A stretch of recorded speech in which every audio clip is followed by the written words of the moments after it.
Alam mo ba, Queenie, uso daw dito yung nanglilimos.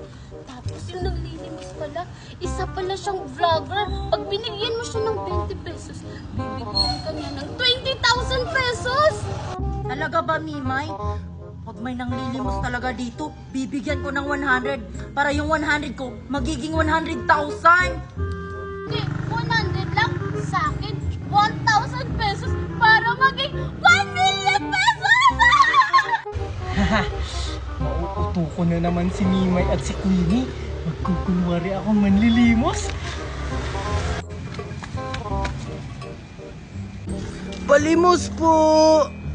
O ayan, Mimay, may nanglilimos. Oo nga, baka vlogger na yan. Tara! Palimos po ako kahit pangkain lang. Sigurado ako, Mimay, vlogger yan. Ah, sige po, saglit lang. Ay, Queenie!